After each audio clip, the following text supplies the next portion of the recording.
You know how sometimes when life feels kind of heavy, when the world seems a little too loud or a little too quiet, you end up stumbling into something unexpected, something small, creative, weird, and it lifts you.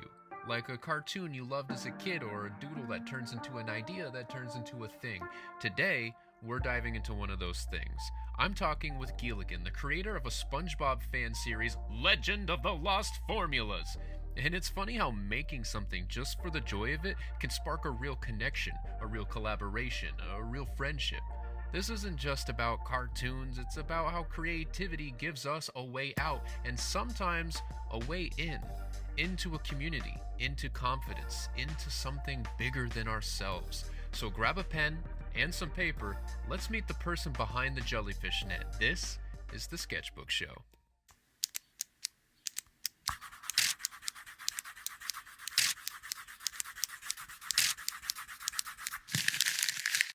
So, welcome back to the Sketchbook Show. I'm here with Geeligan, the mind behind the, a SpongeBob fan series. And what is it called again, Geeligan? SpongeBob SquarePants, Legend of the Lost Formulas. Cool. Could you give me a elevator pitch? So, takes place like years after the very first SpongeBob SquarePants movie. Plankton wants to seek revenge after being, bailed out of jail. He wanted to create a robot that is so powerful, so evil, that no one, not even SpongeBob, could be able to stop it. He found out about a ancient gem that has been unearthed by a well-known individual named Kevin the Sea Cucumber. Plankton's made the plot to steal the gem to try to create the robot with this gem because he noticed that the gem may contain some type of power, unlimited power, as you say. But little did he know that he's about to unleash a new type of evil that might actually be completely out of his control. That very gem contains an evil entity, which will be known as the Glutton Queen for now, but we won't bring up her actual name.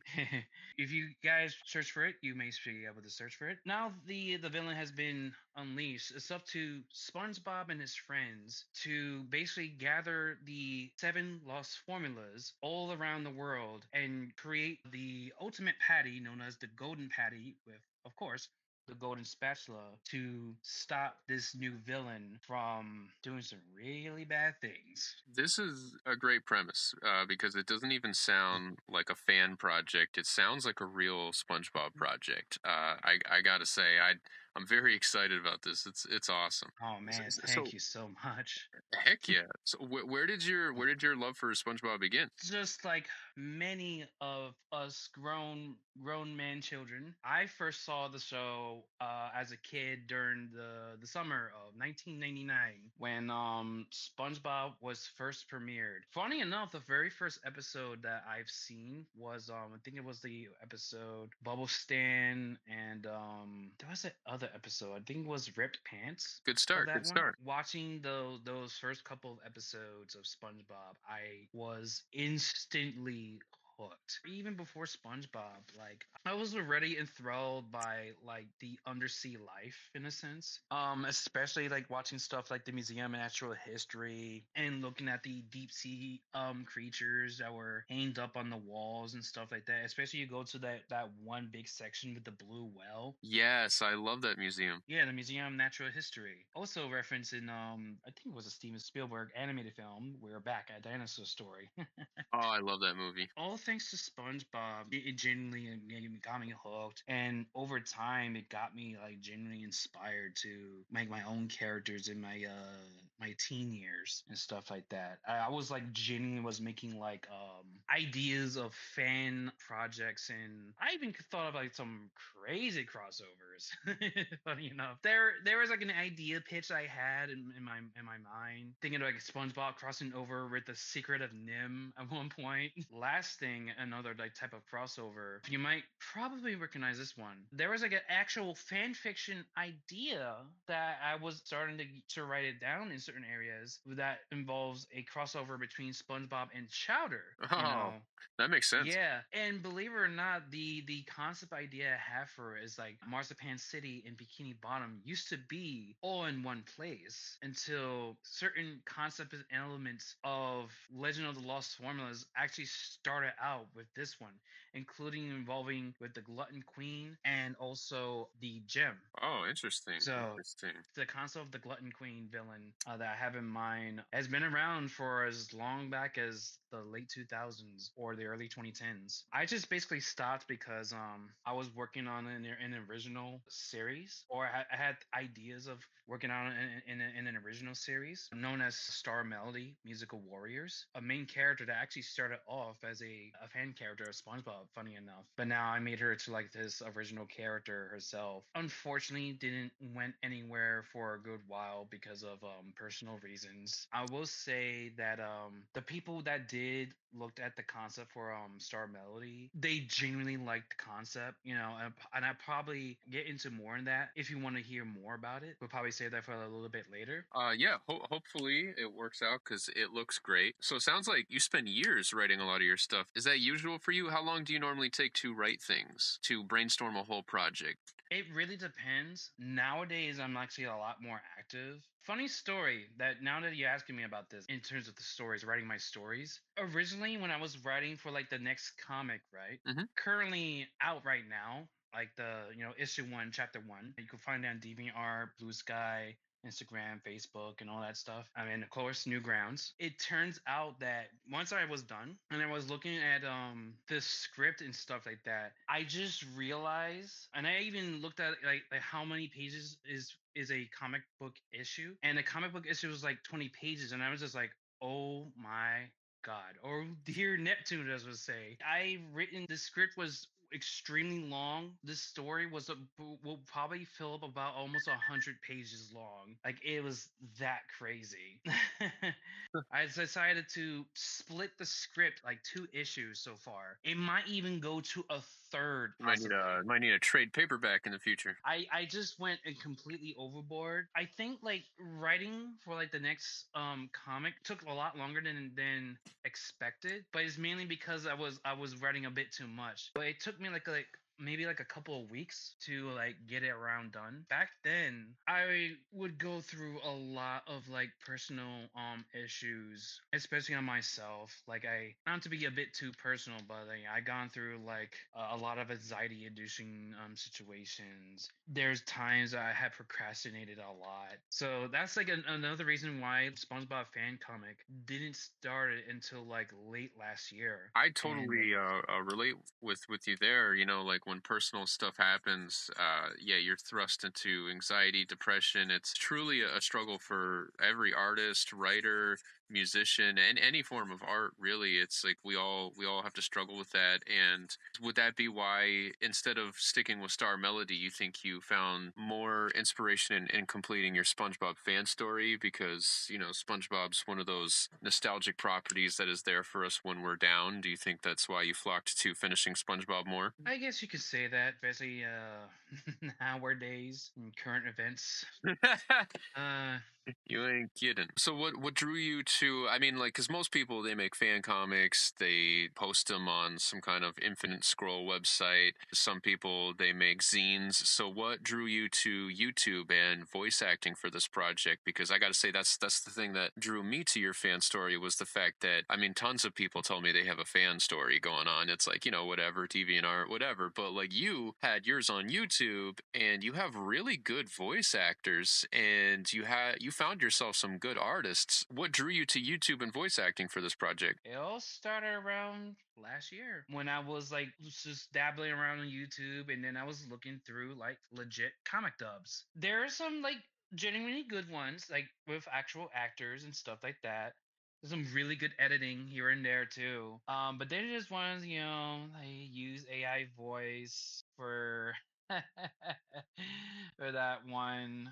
I felt like maybe doing the comic dubs may like help out to be more immersive of my stories, to help make my stories a lot more immersive than just being the comic in itself. sometime around the last bits of 2024, like December 2024. I was in a Discord server held by the YouTuber known as the One Man Show Off, aka Grump. That when I was introduced to Spiky Belmont, became a huge integral part of my team, and he's also the voice actor behind like all the characters that you have heard and seen in the prologue comic dub. He did Kevin, the sea cucumber. He did the treasure spotters, aka the anchovies, and also the voice of the narrator. And the thing is, too, with Spiky Belmont has already been into the voice acting industry in itself. I even know overheard some of his other projects that he has done.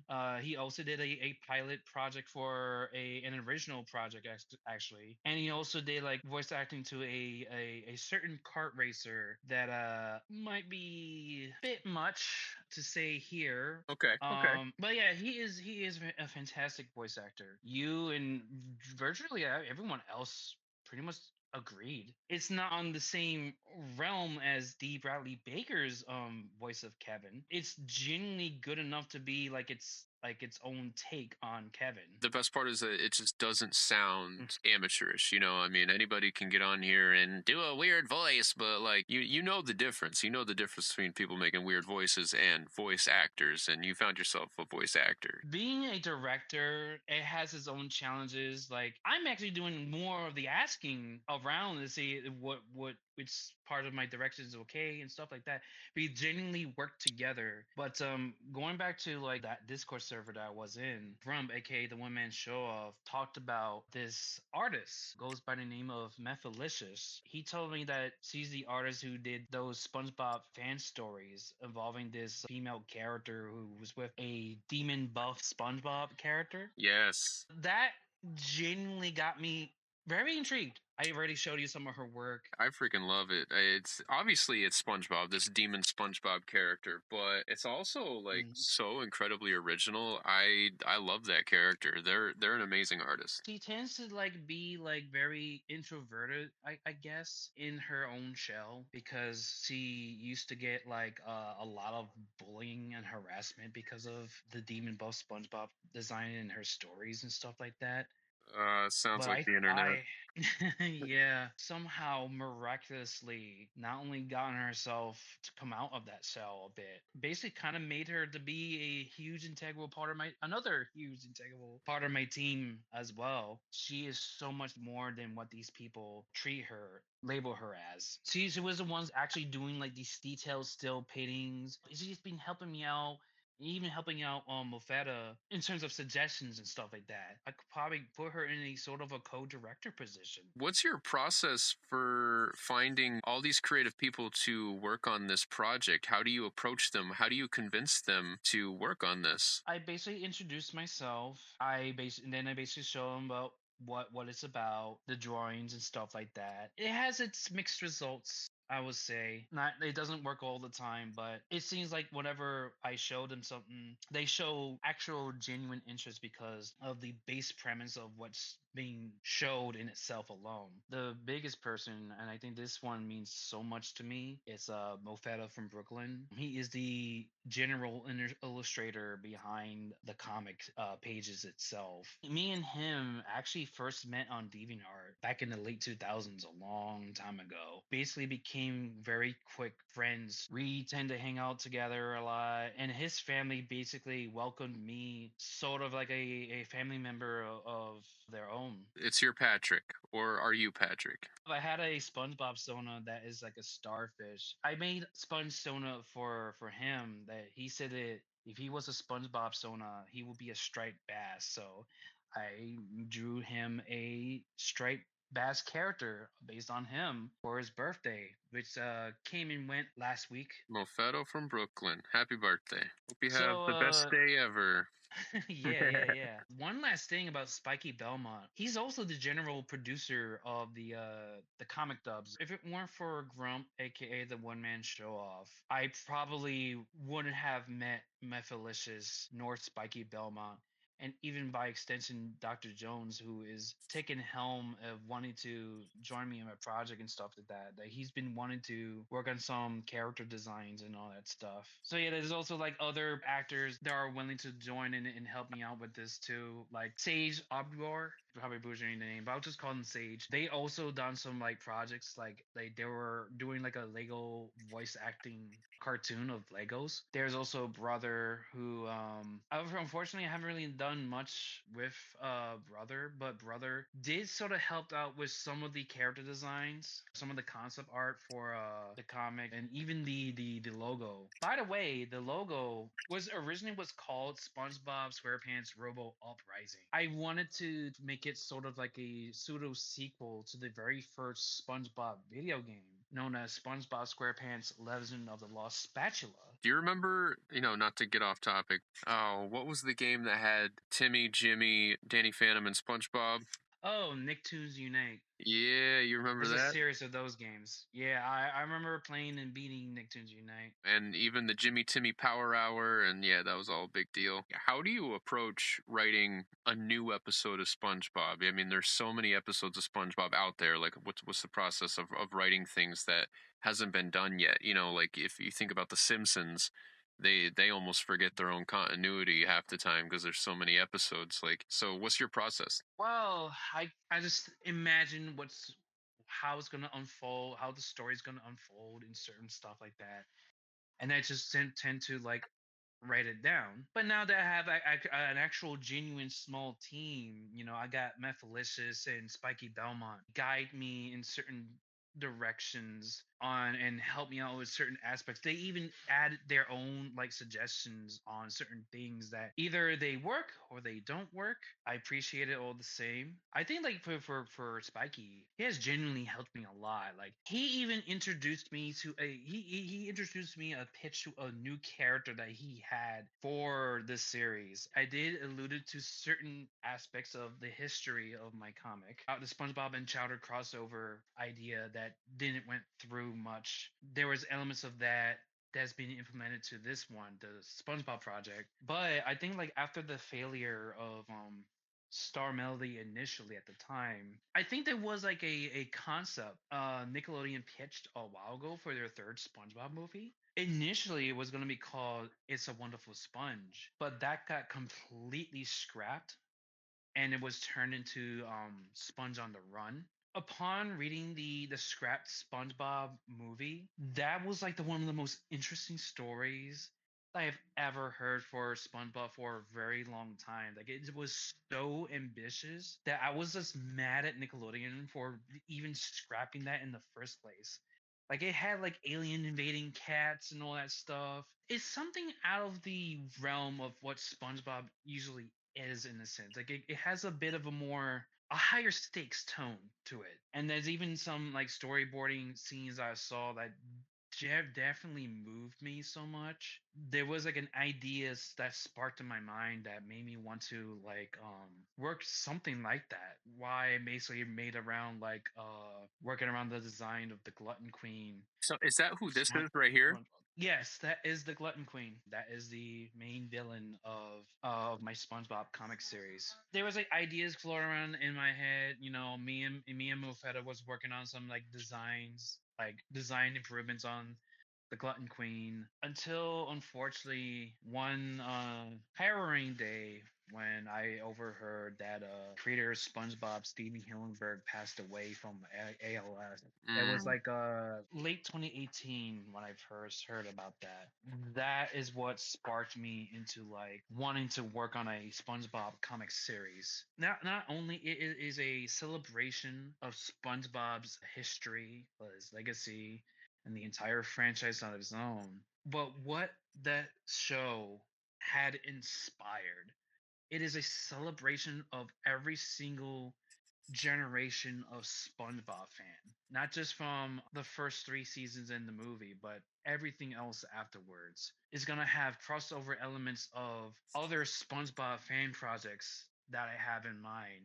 And I think I'll definitely say this right here. One of them is gonna be based off a SpongeBob fan project that I used to basically from a team that I used to have in contacts with quite a bit ago, like several years back. They're known as 12th Art Group, and they're the guys responsible for working on SpongeBob Beyond, aka the Tale of Blue series. Around that time, they bestowed their blessings onto me to use their characters for my SpongeBob comic. Oh, that's fun. And That's awesome. there's your first big bombshell from there. In terms of other like crossovers, like I mentioned, this is gonna be another second bombshell, and I guess I'm sort of alluded to that because of Methalicious, but I'm actually gonna be incorporating her characters into that story too, especially the quote unquote demon buff SpongeBob character, the female weird sponge character. Her name is like Laura, and the demon buff SpongeBob is actually has a name, like he goes by the name of Savage, I think. But apparently she has like a different version of that same character that she'd rather have me use instead, because her stories are actually more mature, you Yes, know. but you could tell. You could tell as soon as you see the artwork, you're like, damn. In terms of crossovers, I'm also going to be incorporating some elements of like just sort of the creepy pasta-esque side of SpongeBob in a sense. Like I'll be implementing crossover elements and cameo elements for like YouTubers and other fan characters. I want this SpongeBob comic series to be like one of the biggest things ever. A big celebration, the fandom and Steven Hillenberg himself. This is like my biggest tribute to the man that brought the yellow sponge into this world. Has the fandom? All the characters, like the main cast that I've mentioned, like SpongeBob, Patrick, Sandy, Squidward, Mr. Krabs, and even Plankton themselves, I feel like those characters, I want them to have to undergo an arc. Self improvement. One of the big SpongeBob theories, known as the Seven Deadly Sins theory, I kind of like want these characters to potentially learn from their experiences, learn to become so much more than they genuinely are. And So I get to, yeah, if it's not a spoiler, you're gonna have me voice something. this is the next bombshell. Mr. Saturn himself, the duck, is gonna become the realistic fish head. Breaking news! Which it's an honor. It's an honor. That's if I had to voice anybody on SpongeBob, I'm really glad that I get to do that character. That's so cool. Yeah, absolutely. You definitely got that voice down really good. Just like my duck character, he often talks just like this. At that news announcer. Yeah. I don't know what kind of voice that is, but I've always been able to do characters that kind of sounded like that. I first met you at R2 Network for the first time, and that's when I showed you the SpongeBob comic, and like we just became quickly good friends, and I'm so happy meeting you and your other friends and stuff like that. It genuinely helped me out a lot, and I really appreciated that for sure. Yeah, I'm glad I met you too. Well, I love meeting nerds. I love meeting artists, and I love hearing about projects like this. An underground SpongeBob series, and it's also genuinely good. Like this is exciting. When I saw you at the Art and Taco show, you were showing me that you sketch on your Nintendo Switch. I thought that was interesting. Could you tell me a little bit about that? If you guys have a Nintendo Switch, there is a app you can buy called Colors Live. It's a very robust application, not as extremely deep as something like Blender or Clip Studio Paint or Adobe or whatever. You can genuinely make some really great pics with it, and there is actually a physical version you can buy that comes with a specialized sonar stylus that's pressure sensitive. The Switch itself, like it genuinely works really well. Like it's a great console to like draw things on it. What's been like your biggest challenge with this series? Honestly, it's the comic dub. It's mainly because of trying to get voice actors. I mean, I was blessed to have quite a few people to come on board. Dr. Jones, Nephilis, Spiky Belmont, of course you. I'm trying to find someone to do the voice of the Glutton Queen. Like I wanted her voice to either sound like the voice of Ursula from The Little Mermaid, like Pat Carroll's voice, or Mindy Sterling's take on like Miss Endive from Chowder. Yeah, I could see how that's a challenge. Yeah, you got to find someone who can really lose themselves. Oh, I know I had a few people that did came around and wanted to offer to do some voice acting. Like I think they said they wanted to do like a Patrick voice. They said they could probably do a decent Patrick voice or a decent Squidward voice. Squidward voice, and that's another thing too. Like there's also like some other issues as well. Like thankfully I got a Plankton voice. Thank goodness. oh yeah, because Um, that's a hard one. It's really good that you found yourself a Plankton and a SpongeBob because those voices are the hardest ones. I mean, not that Squidward or yeah. Patrick are not hard to do, but I mean, when I'm hanging out with my friends, I can't count how many times we're all like, a giraffe, like you gotta, anybody can kind of do a Patrick or a too bad that didn't kill me, anybody can kind of do a Squidward, but like to do a SpongeBob, that's hard to find. A Plankton, that's hard to find. Yeah, That's like when yeah. you're starting a band. It's like it's hardest to find your drummer and bass player. The voice for Plankton so far, currently as of right now, is going to be done by the Retro Oreo, who was the founder of a SpongeBob reanimation project known as the SpongeBob movie Rehydrated. He is a very swell guy, a genuine kind person. But yeah, I think one of the biggest ones is Methalicious.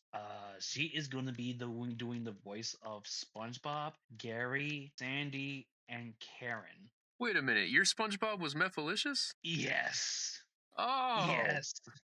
that is. I did not know that. That is so cool. Yeah, that SpongeBob, that reel that you sent me. Holy crap, they killed it. I have a release window announcement. Oh, a release window So announcement. Okay, okay. the comic dub version of SpongeBob Lost Formulas is Chapter 1, Issue 1, New Era, same old Sponge is gonna be available within this summer. Hell yeah. But finally, I know I already talked about Star Melody for a bit, so I guess I'll tell you a little bit more about it. The concept I have for Star Melody is that a musical slash action comedy, and it basically stars like anthropomorphic musician superheroes known as the Musical Warriors that lives on a distant planet known as Planet Symphony, where the whole core theming of it is just basically music and how music just brings life to the world. As a matter of fact, the planet's life essence is music. There was like an old possible Newgrounds animation that I used to remember seeing a long time ago that at the end of the video that mentions about without music there's no life. Kind of rings true for the most part because music by definition in itself kind of brings life into any form of art in any form of art, I agree. and each character in Star Melody is representative of their own music genre that they've kind of represent, in terms of their singing style, their musical instruments and stuff like that, their musical prowess and the powers that they held. It's kind of similar to that of like say like maybe Green Lantern, for example. Anything they put in their mind into it and put it into a song, it basically becomes like an actual thing. And sometimes they could basically have their own versions of their own transformations and stuff like that. I was going to make it into like a comic series thanks to the comic dub. That's the reason why I'm actually am considering bringing back Star Melody as a whole. Like it will be a comic series, but I am definitely going to be incorporating like the actual like songs and stuff like that. The concept for that is awesome. The story, the artwork that you got is amazing. It looks legit like something that would be on Cartoon Network late at night. I really hope it Yeah. happens. And I wouldn't keep saying that it's like a failed project or something. It just hasn't happened yet. I'd keep pursuing it. All I just need to do is probably write a pitch Bible for it, and then all is right in rain, I would say. I also finished my SpongeBob doodle here for you. Oh man, that is amazing. Oh my goodness. Ah, that's perfect. Thank you Appreciate very it. much for the picture, man. It's incredible. Of course, of course. And thank you for being a part of this interview. It just never gets old talking about SpongeBob, and I look forward to talking about SpongeBob a million more times with you. Yeah, stay tuned. Unlike the main show itself, it will have a proper conclusion. Everyone So- gets eaten by an Alaskan bullworm. That's the end. Okay.